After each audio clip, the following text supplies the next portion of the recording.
Hello everyone, hope you are doing all good. I am Karishma Kapoor.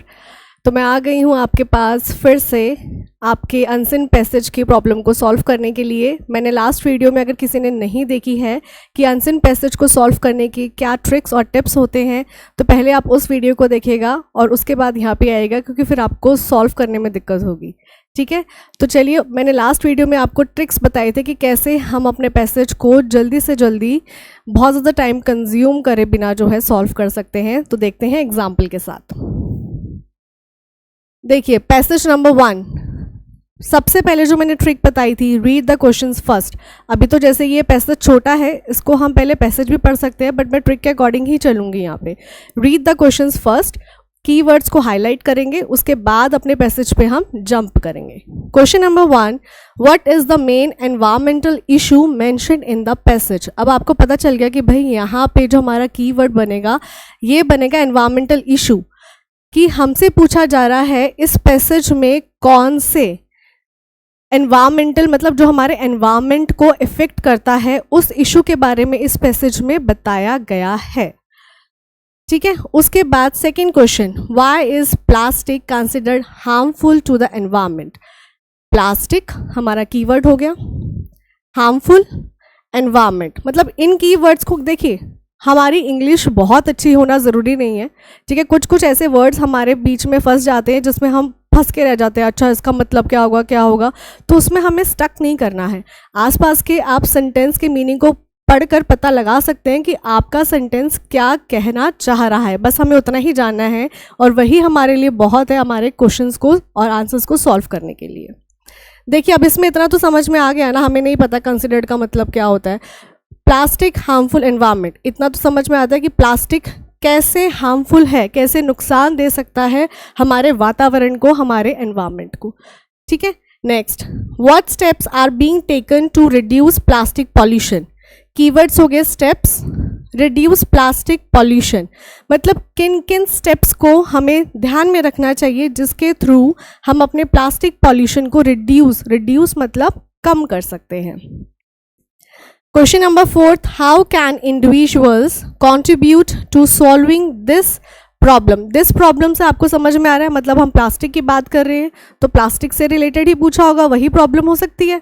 ठीक है, individual कैसे contribute, अपना कैसे कहते हैं उसको, कंट्रीब्यूट कर सकते हैं, अपना कैसे हिस्सा दे सकते हैं कि वो इस प्रॉब्लम को सॉल्व करें। अब हमने क्या करा, हमने कीवर्ड्स जो है मार्क कर लिए, तो अब हमारे लिए पैसेज पढ़कर क्वेश्चन के आंसर्स को ढूंढना बहुत ईजी हो गया।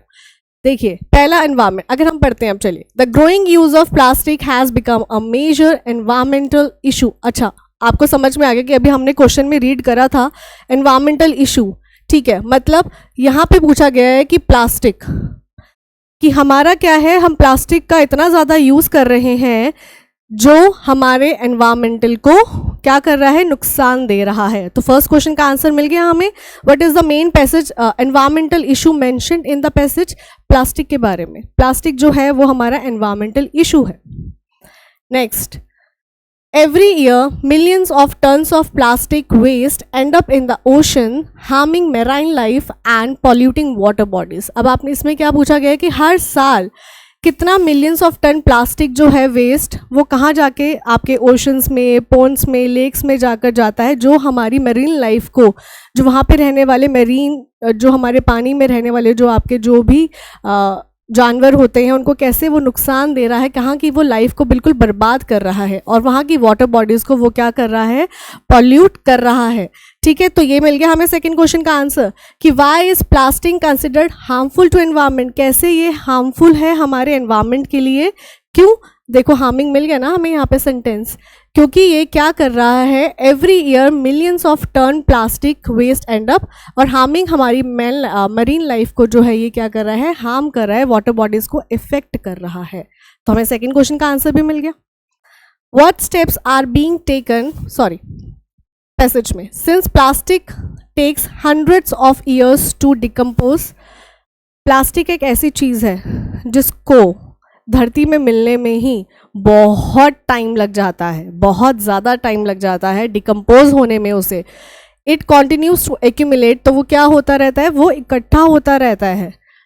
कॉजिंग लॉन्ग टर्म इकोलॉजिकल, जो हमारे क्या करता है एनवायरनमेंट को, हमारे इकोलॉजिकल को वो बिल्कुल डैमेज कर रहा है। ठीक है, इस चीज़ का आपको ध्यान रखना है। To combat this crisis, combat मतलब क्या होता है, लड़ाई, मतलब इस क्राइसिस को इस प्लास्टिक पॉल्यूशन से बचने के लिए हमें लड़ाई करनी पड़ेगी, मतलब उसको ठीक करना पड़ेगा। Many countries have imposed bans on single use plastic, उन्होंने क्या करा, आपने देखा होगा बहुत सारी कंट्रीज में प्लास्टिक को, मतलब सिंगल यूज प्लास्टिक को बैन कर दिया गया है। And are promoting eco friendly, eco friendly मतलब फ्रेंडली आपको पता है ये दोस्त, मतलब ऐसा आपको दोस्त चुनना है जो हमारे एनवायरनमेंट के लिए अच्छा साबित हो, राइट। इको फ्रेंडली ऑल्टरनेटिव्स उन लोगों ने यूज़ करे हैं, जैसे बायोडिग्रेडेबल बैग्स। बायोडिग्रेडेबल बैग्स का मतलब क्या है, जो आपकी अर्थ में बहुत अच्छे से क्या होते हैं, मिल जाते हैं और जो हमारे एनवायरनमेंट को हार्म नहीं करते हैं। तो ऐसे बैग्स का इस्तेमाल करना। एंड रीयूजेबल कंटेनर्स, और ऐसे कंटेनर्स जिनको हम रीयूज़ कर पाएँ। तो देखिए अभी हमें थर्ड क्वेश्चन का भी मिल गया आंसर कि क्या स्टेप्स हम ले सकते हैं अपने प्लास्टिक पॉल्यूशन को रिड्यूस करने के लिए।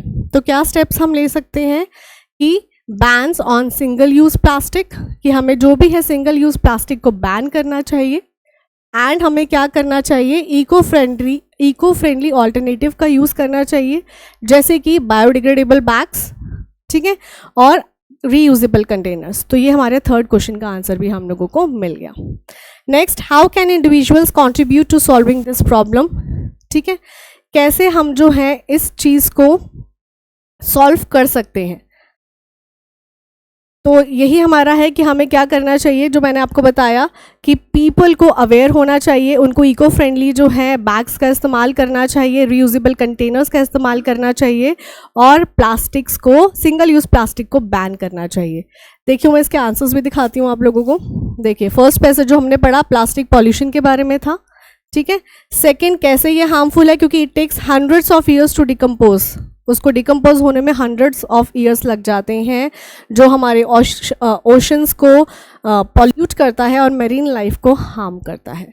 नेक्स्ट स्टेप्स मैंने आपको जो बताया अभी, कैसे सिंगल यूज़ प्लास्टिक्स को बैन कर देना चाहिए और भी ऑल्टरनेटिव्स का हमें यूज़ करना चाहिए, जैसे अभी मैंने बताया इको फ्रेंडली बैग्स हो गए आपके। नेक्स्ट, कैसे हम कंट्रीब्यूट कर सकते हैं, बाय यूजिंग रीयूजेबल कंटेनर्स का हम इस्तेमाल कर सकते हैं, और क्या कर सकते हैं, हम प्लास्टिक प्रोडक्ट्स को जितना चाहे उतना कम यूज़ करें। ठीक है, ये था हमारा पैराग्राफ। और यहाँ पे एक क्वेश्चन जो है वो आई थिंक यहाँ पे शो नहीं कर रहा है, उसमें था कि आपको क्या करना था, कॉम्बैट का आपको क्या बताना है, सिनोनिम क्या होता है सिनोनिम। तो उसका जो कॉम्बैट का जो सिनोनिम होता है, मतलब मैंने आपसे पहले ही बोला कि हमें उस चीज़ को ख़त्म करना है, रिमूव करना है, डिस्ट्रॉय करना है। तो उसका जो आपका जो है सिनोनिम होता है, मतलब वो होता है एलिमिनेट करना, ख़त्म करना, डिस्ट्रॉय करना। आई होप आपको जो है पैसेज समझ में आ गया होगा। जो भी हमने पहली वीडियो में टिप्स और ट्रिक्स सीखे थे, उसी के साथ जो है मैंने आप लोगों को ये पैसेज सॉल्व करना सिखाया है। एक और पैसेज समझाऊंगी जो MCQ के साथ होगा, कैसे हम ऑप्शंस को एलिमिनेट करके जो है अपने पैसेज को सॉल्व कर सकते हैं। So thank you so much.